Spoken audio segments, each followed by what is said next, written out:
नागपुर में 1000 एकड़ में बनेगा लॉजिस्टिक पार्क, मिहान के लिए 100 करोड़। उप मुख्यमंत्री देवेंद्र फडणवीस जी ने बजट में राज्य के अंदर रोजगार उत्पत्ति को लेकर बड़ा ऐलान किया है, जिसके तहत राज्य की उप राजधानी में 1000 एकड़ में लॉजिस्टिक पार्क का निर्माण किया जाएगा। इसी के साथ उप मुख्यमंत्री ने मिहान के विकास के लिए 100 करोड़ रुपए आवंटित करने का ऐलान किया है। नागपुर सहित 6 जिलों में बनेगा सर्कुलर इकोनॉमी पार्क। उप मुख्यमंत्री ने राज्य के 6 प्रमुख जिलों को जोड़कर नए पार्क बनाने का ऐलान किया है। उप मुख्यमंत्री ने घोषणा करते हुए कहा कि नागपुर, पुणे, मुंबई, संभाजीनगर, नासिक और रत्नागिरी में सर्कुलर इकोनॉमी पार्क बनाया जाएगा। इससे न उस क्षेत्र के युवाओं को रोजगार मिलेगा, बल्कि उस क्षेत्र के विकास में भी बड़ा महत्वपूर्ण साबित होगा। आइए बढ़ते हैं अगली खबर की तरफ। पहली बार नहीं जब राहुल ने विदेशी धरती से मोदी सरकार को आड़े हाथों लिया है। इसके पहले भी 6 साल में वो 7 मौके जब राहुल गांधी ने विदेशी धरती से मोदी सरकार पर हमला बोला है। इसके बावजूद भाजपा के नेता उनके पीछे पड़े हैं और यह साबित करने में लगे हैं कि उन्होंने देश का अपमान किया।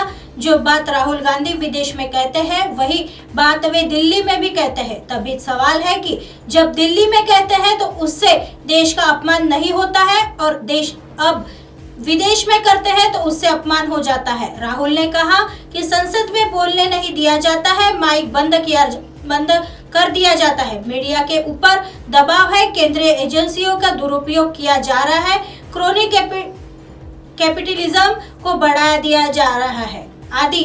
तो इसमें कौन सी बात से देश का अपमान हो रहा है? ये सारी बातें राहुल गांधी भारत में 100 बार कह चुके हैं, और ये भी सारी बातें उन्होंने विदेश के अलग अलग देशों में दोहराई।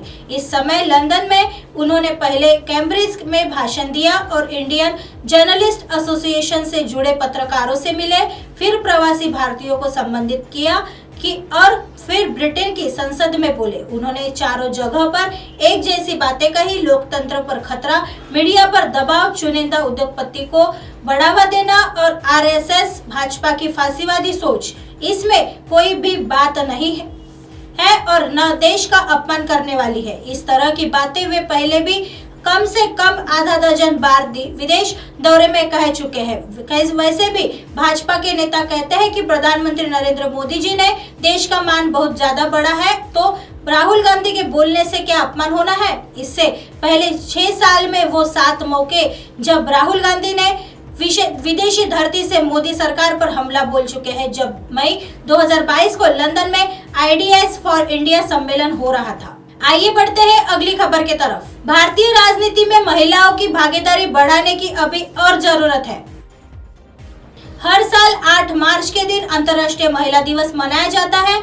महिला दिवस पर महिलाओं की सामाजिक, आर्थिक, सांस्कृतिक और राजनीतिक क्षेत्रों में उपलब्धियों पर प्रकाश डालने का प्रयास किया जाता है। महिला दिवस को मनाने के पीछे साल 1908 में न्यूयॉर्क में हुई एक रैली का अहम योगदान है। दरअसल इस साल न्यूयॉर्क में 12 से 15,000 महिलाओं ने एक रैली का आयोजन किया था।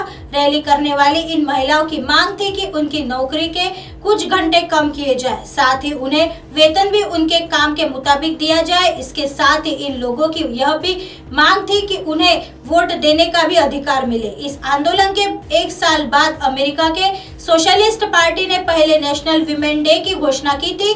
बाद में साल 1911 में डेनमार्क, स्विट्जरलैंड, ऑस्ट्रिया, जर्मनी में पहला अंतर्राष्ट्रीय महिला दिवस सेलिब्रेट किया गया था। ऐसे खबरें फिर लेके आएंगे इसी समय इसी जगह। तब तक देखते रहे MNS न्यूज नेटवर्क। नमस्कार।